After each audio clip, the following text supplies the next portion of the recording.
Si Bebang, tsaka si Nanay, umiiyak. Bakit kaya? Bebang, nandito ako!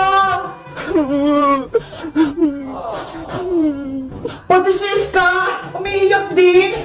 Ano kaya nangyari? Princess, mabuhay ka na. Bumalik ka na rito. Maglalaro pa tayo, di ba? Hala, lagot! Patay na ba ako? Nasa langit na ba ako? Princess, gumising ka na. Kawawa naman si Nanay. Naiwan ko. Gusto ko pang mabuhay. Papa Jesus, tulungan niyo po ako. Buhayin niyo po ako. Princess, mabuhay ka na. Aling Tere, si Princess, gumalaw yung kamay niya, nakita ko. Princess, buhay ka? Aling Tere, tumawag na po tayo ng ambulansya para masugod natin si Princess sa ospital. Iska, bilis! Tumawag ka ng ambulansya! Ambulansya! Tulong! Princess, magpagaling ka ha! Dadalawin ka namin dyan sa ospital! Hello guys! May magandang balita ako sa inyo! Si Princess, gumalaw yung kamay niya! Ibig sabihin, buhay pa siya! Kaya ayun, itinap po siya ni Aling Teresa sa ospital! Kayo guys, namiss nyo rin ba si Princess? Kasi kami, namiss namin siya ni Iska eh! Gusto nyo ba siyang bumalik sa videos namin? Mag-comment lang kayo! Bye-bye! 1,000, 2,000, 3,000, 4,000, 5,000. Bebang, Iska, 5,000 lang yung pera ko. Wala akong perang 5 milyon para makuha si Princess. Ito po Aling Tiri, 100. Idagdag nyo na po dyan para po makatulong. Ito rin po, 200. Pasensya na po kayo, wala kaming malaking pera. Salamat sa inyo. Kaso, kulang tong pera natin para mailigtas natin si Princess. Palayaan niyo na po ako, Mang Karding, Mang Beto. Gusto ko na po umuwi. Makakauwi ka rin, Princess. Mag-antay ka lang. Dadalhin ng nanay mo yung 5 milyon. Kapalit mo. Karding, tawagan mo na sila Aling Tere. Baka meron na silang pera. Sige, tatawagin ko lang sila para makuha natin yung 5 milyon.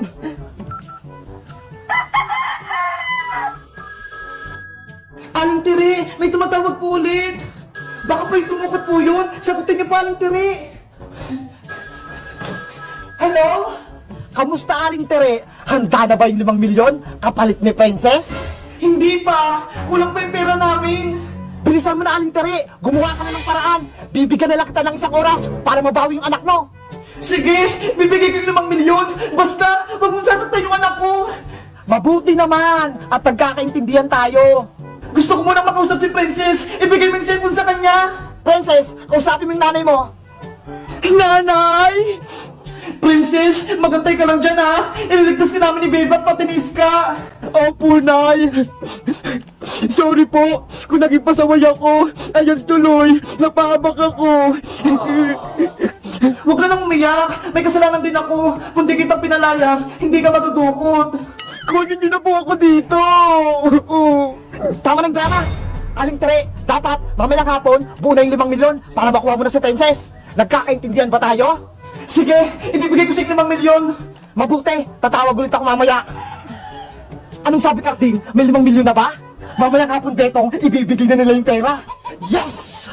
Beba, Iska, mamayang hapon na kukunin yung pera. Wala pa ako 5 milyon. Baka hindi natin mabawi si Princess. Kami na pong bahala, Aling Tere. Pupurihin po namin ng pera yung bag nyo para magka 5 milyon kayo.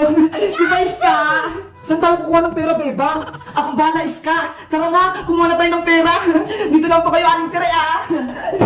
Ano kayo iniisip ni Beba? Siguro, maganda yun.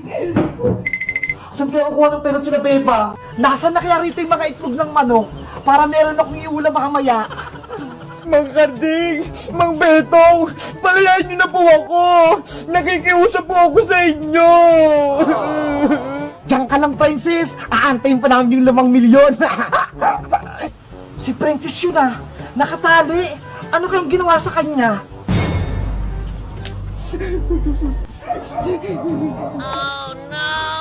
Guys, ano nangyari kay Princess? Bakit umiiyak siya pati nakatali? Sa tingin nyo ba, kailangan niya ng tulong? Mag-like at mag-comment lang kayo kung ililigtas ko si Princess. Bye-bye! Kita-kita sa part 6! Hello guys! Magandang araw! Si Princess, kinuha siya ng masasamang tao. Tapos, ang gusto, 5 milyon kapalit niya. Wala namang pera si Aling Tere. Anong gagawin namin? Guys, alam niyo ba yung pangalan ng dumukot kay Princess para maisumbong namin sila sa pulis? Mag-like at mag-comment lang kayo para sa part 5. Bye-bye! Nasaan ako? Bakit nandito ako? Nasa palengke na ako kanina. Karding, gising na yung batang bungengi! Hello, Princess! Kamusta yung tulog mo? Siguro po, nilagyan nyo ng pampatulog yung lollipop kung binigay nyo kanina.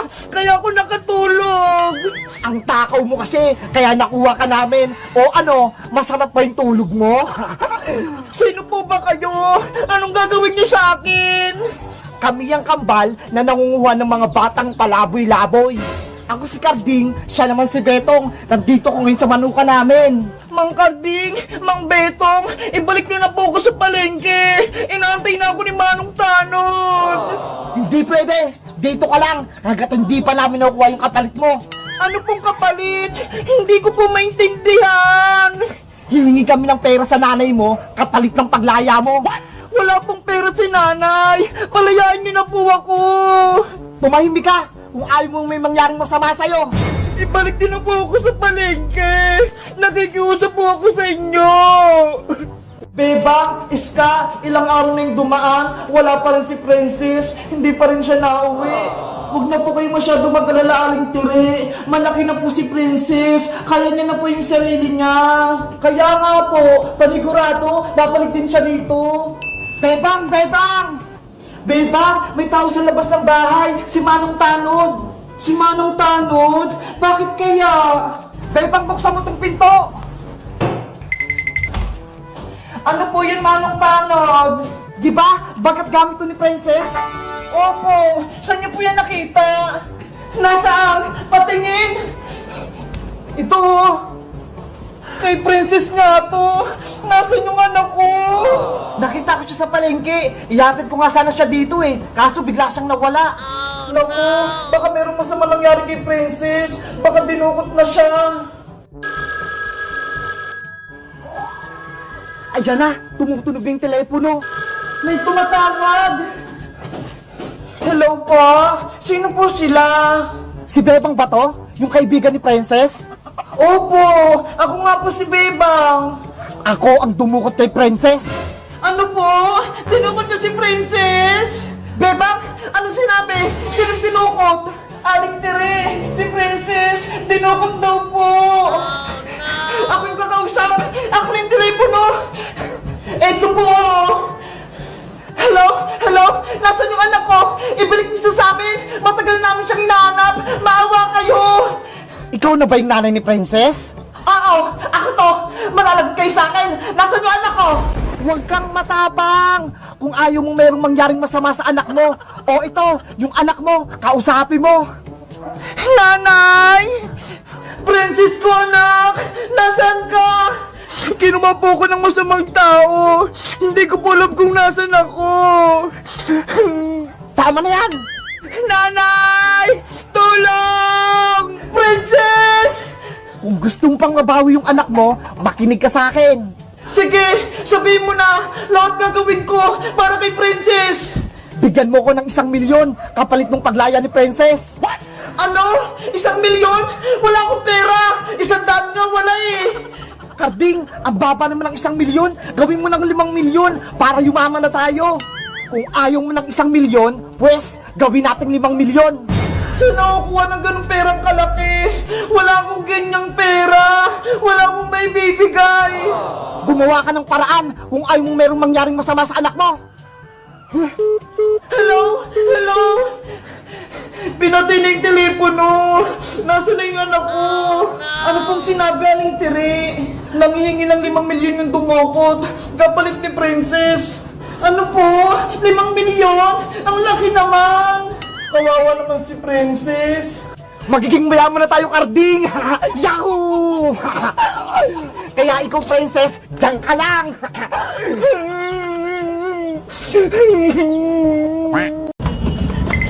Nanay! Tulong! Oh, no! Halika rito! Habulin kita! Nandiyan na si Manang Tanod! Kailangan ko siyang mataguan! Huli ka, bata! Ah! Manang Tanod! Bitawan niyo na po ako! Ayoko pong sumama sa inyo! Halika na rito, bata ka! Sumama ka na sa akin! Dadalhin na kita sa pulis! Ayoko po! Dito lang po ako! Huwag niyo akong kunin! Bakit kasi pag-alagala ka dito sa palengke? Nasaan yung magulang mo?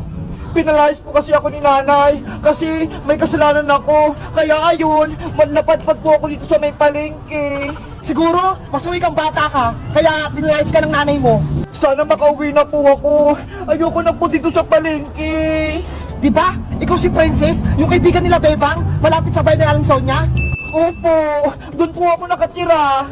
O siya, kukunin ko lang yung tricycle ko para ihatid kita nang makauwi ka na sa inyo. Talaga po, Manang Tanod? Ihatid niyo ako? Oo, dito ko lang ha, aantayin mo ko.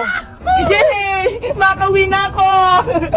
May kita ko na si Bebang pati si Iska. Makapaglaro na ulit kami. Pati kay nanay, mag-sorry ako sa kanya.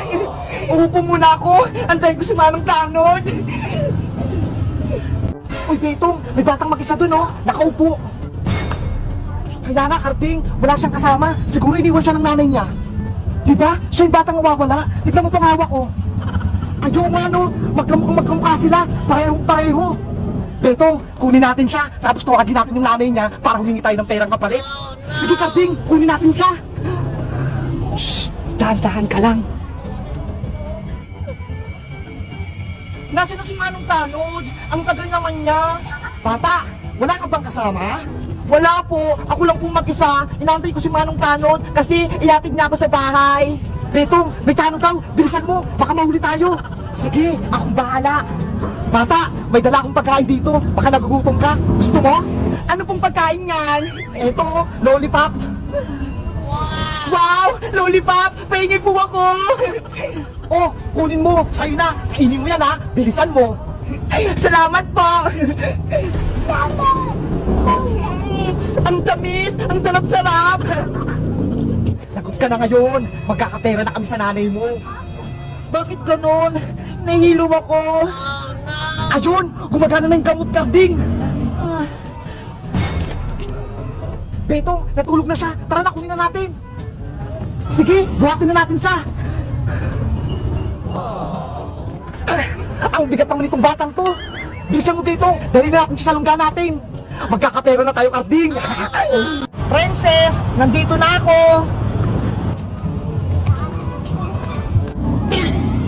Nasaan na si Princess? Dito ko lang siya iniwan, ah. Saan kaya siya nagpunta? Ayun, ito yung bagat gamit niya. Pero wala siya. Guys, nakita niyo ba kung saan nagpunta si Princess? Bigla kasi siyang nawala eh. Ano kaya nangyari sa kanya? Mag-comment lang kayo para sa part 4. Bye-bye!